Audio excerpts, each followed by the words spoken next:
So ngayon mga para ay magluluto muna tayo mga para ng adobong manok. Binili natin kanina sa Kantilan Market. So ayan mga par, favorite ko talaga yung manok na adobo. Lalo na may sabaw pa. So ayan, magluluto na tayo. Tara.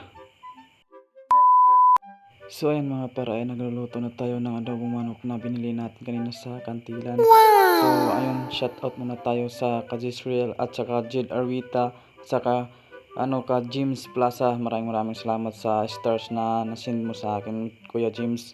So ayan, shout out muna tayo. So gimigos-migos na ni Insan ang adobo. Pagkatapos naman ay tikman na natin yung niluto natin na adobo na manok kung may lasa ba o wala. So ayan, tikman na natin.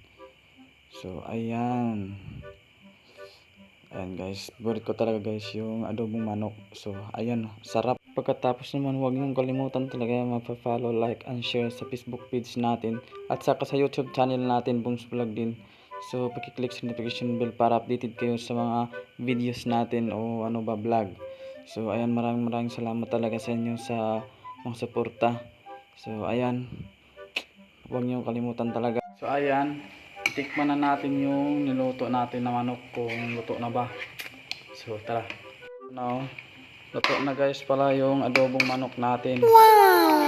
So ayan. So pagkatapos naman ay kakain na tayo guys. Kasi luto na yung adobong manok natin na linuto.